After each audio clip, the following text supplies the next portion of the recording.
Okay, let's start without wasting time. So market में volatility अच्छी खासी देखने को मिलती है। हालांकि विक्स नीचे गिरी थी। कल क्या था, यहाँ पे इसने एक ब्रेकआउट दिया था, मार्केट गैप अप ओपन हुआ। आज थोड़ा सा सरप्राइजिंग ये रहा कि मार्केट में गैप अप सस्टेन कर गया। हमेशा कहता हूँ मैं आपको, जब भी गैप अप या गैप डाउन हो तो वेट करो प्राइस एक्शन का। ये वाली कैंडल बहुत डिसाइसिव होती है। जब भी गैप अप होता है, सस्टेन करके सस्टेन कर रहा है या नहीं कर रहा है, जब आपकी एक कैंडल कोई भी इस तरीके से बनती है, ठीक है, इस कैंडल का हाई और इस कैंडल का लो, 15 मिनट कैंडल जिधर की साइड भी तोड़ती है, अगर लेट से गैप अप खुली है तो इसका कैंडल अगर ऊपर तोड़ती है तो हम लोग ऊपर बाय करते हैं इंट्राडे में, और अगर सेल कर नीचे तोड़ती है तो हम लोग सेल करते हैं। अब यही कैंडल बॉटम पे भी बन सकती है। लेट से गैप डाउन खुली मार्केट एंड देन इस तरीके की 15 मिनट की एक कैंडल बनी, हॉल्ट कैंडल। क्यों होता है ऐसा? बिकॉज पोजिशंस बहुत सारी एडजस्ट होती हैं। साइकोलॉजी ये है कि जैसे आपने ये गैप अप खोला, यहाँ पे क्या होता है, ये वाले लोगों ने प्रॉफिट भी बुक कर लिया, और जिनकी ट्रेन छूट गई थी, जिनको लग रहा है मार्केट अभी बुलिश है, उन लोगों ने अपना बाय भी कर लिया। फिर बायर सेलर की लड़ाई होती है, उसके बाद जिधर का भी हाइट तोड़ता है उधर की तरफ का एक मूव मिल जाता है। फिर क्या होता है, मार्केट देखो क्या हुआ, बाद में क्या हुआ, यहाँ पे ऊपर गया, अब यहाँ पे आके एक नेगेटिव कैंडल बनाया। इस नेगेटिव कैंडल बनाने के बाद मार्केट नीचे रहा और लास्ट में फिर वही आप देखो, अगर मार्केट एक अच्छे लेवल 330 के ऊपर जो था 363, इसके ऊपर क्लोज हुआ है मार्केट, तो ये एक अच्छा सिग्नल था।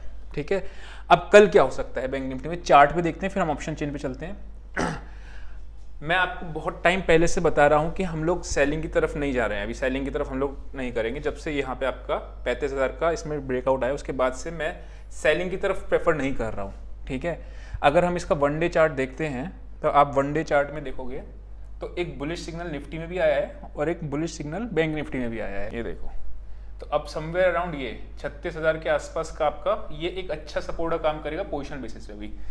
कल क्या हो सकता है, कल है एक्सपायरी, क्योंकि एक रनअप आ गया है। अगर इसका हाई टूटता है, इसका लो टूटता है, सेल की तरफ अभी कोशिश न करेंगे कि ना जाए, लेकिन क्योंकि रिस्क रिवॉर्ड अच्छा नहीं है, मार्केट ने एक ब्रेकआउट दिया हुआ है, तो ये आपका जो जोन है ये सपोर्ट का जोन है। बट 36,660 ये लेवल दिख रहा है ना, ये अभी भी एक ग्रेट हर्डल बैंक निफ्टी के लिए बैठा हुआ है। अगर ये टूटता है और 15 मिनट सस्टेन करता है तो 37,000 तक का मूव देखने को मिल जाएगा। नहीं तो मार्केट इस रेंज के अंदर ही आपकी क्लोजिंग दे देगी, एक्सपायरी दे देगी। बहुत चांसेस होते हैं कि एक्सपायरी आपका मार्केट वॉलेटिलिटी देगी, ऊपर जाएगी, फिर नीचे आएगी, ऊपर जाएगी, ऊपर नीचे जाएगी, लेकिन एक रेंज में हो जाए।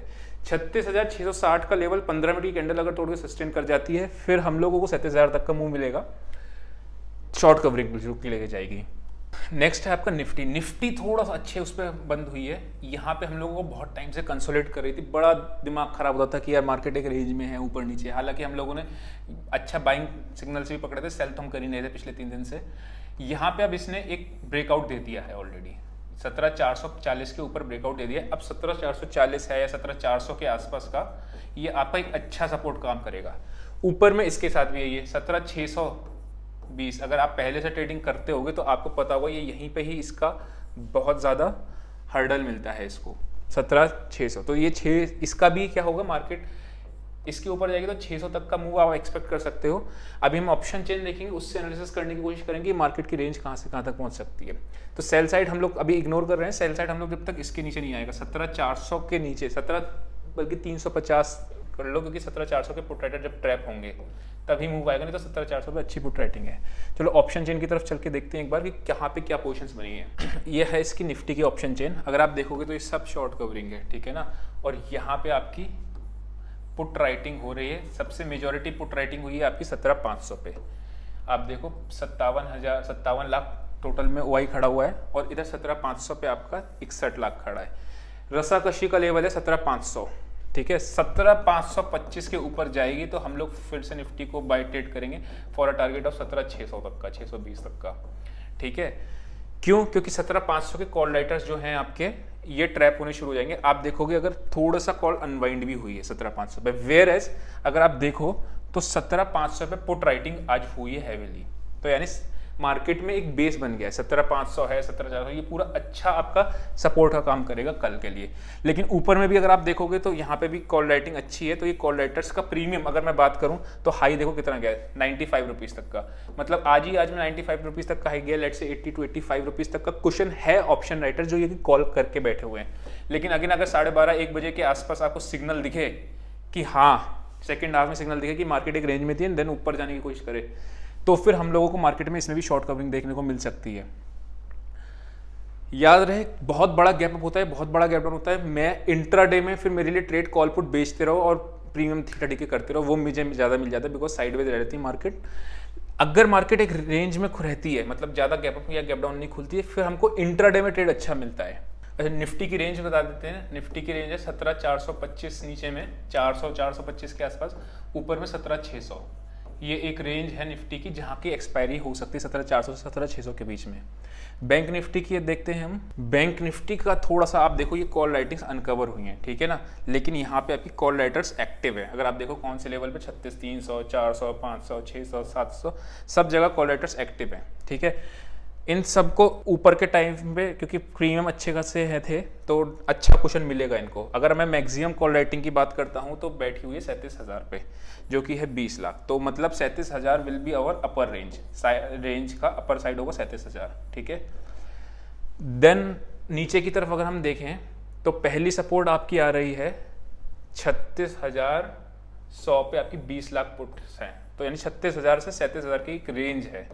चाहे तो हम कल इस रेंज को भी ट्रेड कर सकते हैं, आइदर साइड ब्रेकआउट पे हम लोग फिर ट्रेड लेंगे। लेकिन अगर आपने बाय ट्रेड ले रहे हो तो मेक श्योर करो कि 36,600 या 37,000 के आसपास अपना प्रॉफिट बुक कर लो।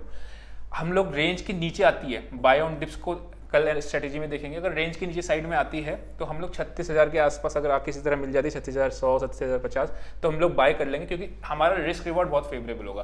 35,900 का हमारा जस्ट एक एसएल होगा उस केस में, और हमें टारगेट अच्छा खासा मिल जाएगा। मतलब 100-150 रुपये का रिस्क लेके आपको टारगेट अच्छा मिल जाएगा। लेकिन एक चीज़ याद रखना हमेशा, क्योंकि कल है एक्सपायरी में थोड़ा डिफरेंस क्यों होता है, बिकॉज कॉल पुट्स जो होती हैं एक लेवल में बैठी हुई होती हैं। इधर आपके पुट्स बैठी हुई हैं, ऊपर आपकी कॉल्स बैठी हुई हैं और नीचे आपकी पुट्स बैठी हुई हैं लेवल पे। अगर कोई पर्टिकुलर लेवल ब्रीच हो जाता है तो वो सारे खतरे में आती हैं, फिर एक ट्रेंडिंग मूव मिलने के चांसेस होते हैं। बट अभी एक रेंज अच्छी खासी बड़ी मिली हुई है मार्केट को, तो देखते हैं कल क्या होता है। कुछ स्टॉक्स देख लेते हैं फटाफट से। सबसे पहले आता है आपका HDFC बैंक। देखो 1451 के एसएल से हम लोगों ने बाय करने की बात करी थी कल, अगर आपको ध्यान हो तो। कल आप देखो कि स्टॉप लॉस सही जगह लगाना भी बहुत ज़रूरी होता है। आपका ये लो मारा इसने 1454, अगर आपने 1460 पे, हम लोगों ने कहा था 1460 के ऊपर हम लोग बाय करेंगे, आज गया 1480 तक का हाई मारा है, 1460 के ऊपर हम लोग बाय करेंगे। अगर आप घबरा के ऐसा लगा के निकल जाते, 1454 का ऐसा लगा के निकलते, तो आपका लॉस हो जाता फालतू में और आप देखते लास्ट में भागा था। तो ये अगर मूव कंटिन्यू कर सकता है, ये जो आपका है इस लेवल को तोड़ते ही 1480 के ऊपर जाते ही 1500 तक का मूव दिखा सकता है HDFC बैंक। नेक्स्ट स्टॉक है आपका ICICI बैंक, ठीक है। ICICI बैंक में एक ब्रेकआउट आया हुआ है 725 का एसएल के हिसाब से हम लोग इसको बाय कर सकते हो, क्योंकि ब्रेकआउट है, एक बार ट्रेड करेगा, हो सकता है 724 रुपये के आसपास आ जाए या कुछ टाइम के लिए आ जाए, फिर ऊपर चले जाए। तो कैंडल क्लोज होने का वेट करना, नंबर 1। अच्छा, आप देखो HDFC बैंक और ICICI बैंक की बैंक निफ्टी बहुत ज़्यादा वेटेज है। अगर दोनों में ही ब्रेकआउट आया है तभी मैंने आपसे कहा कि बैंक निफ्टी में सेल अवॉइड करेंगे हम फिर से, बिकॉज ICICI बैंक और HDFC बैंक में एक अच्छा ब्रेकआउट आया हुआ है। नेक्स्ट स्टॉक आता है आपका टाटा पावर। हम लोगों ने इसको कहाँ पे 230 के ऊपर यहाँ पे ब्रेकआउट आया था, हमने कुछ दिनों पहले देखा भी था। अभी यहाँ पे कंसोलिडेट कर रहा है। आप देखो, हमेशा याद रखना, मार्केट ऊपर गया एक जगह कंसोलिडेट करता है या फिर फ्लैग एंड पोल पैटर्न की तरह करता है, वो बनाता है, ठीक है। उसके बाद जब ब्रेकआउट आता है तो हम लोग बाय कर सकते हैं। अभी यहाँ का लेवल जैसे तोड़ेगा तो 251 के टारगेट के साथ हम लोग बाय ट्रेड इनिशिएट कर सकते हैं। नेक्स्ट स्टॉक है आपका टाटा स्टील। अब टाटा स्टील ने देखो 5 EMA से इसको अलग किया था। कल मेरे पास टाटा स्टील की पोजीशन कुछ ट्रेडिंग थी, मैंने नीचे के भाव पे लिया हुआ था कहीं पे समवेयर अराउंड यहाँ पे जब ये ब्रेकआउट दे रहा था, और मेरे पास थी, लेकिन मैं 1-2 हज़ार रुपये आई थिंक प्रॉफिट लेके 2 लॉट्स थी मेरे पास, मैं निकल गया। क्यों निकला? देखो 5 EMA की पावर, 5 EMA आप सर्च कर लेना, मैंने आपको बताया भी था 5 EMA प्रॉफिट बुकिंग के काम आता है।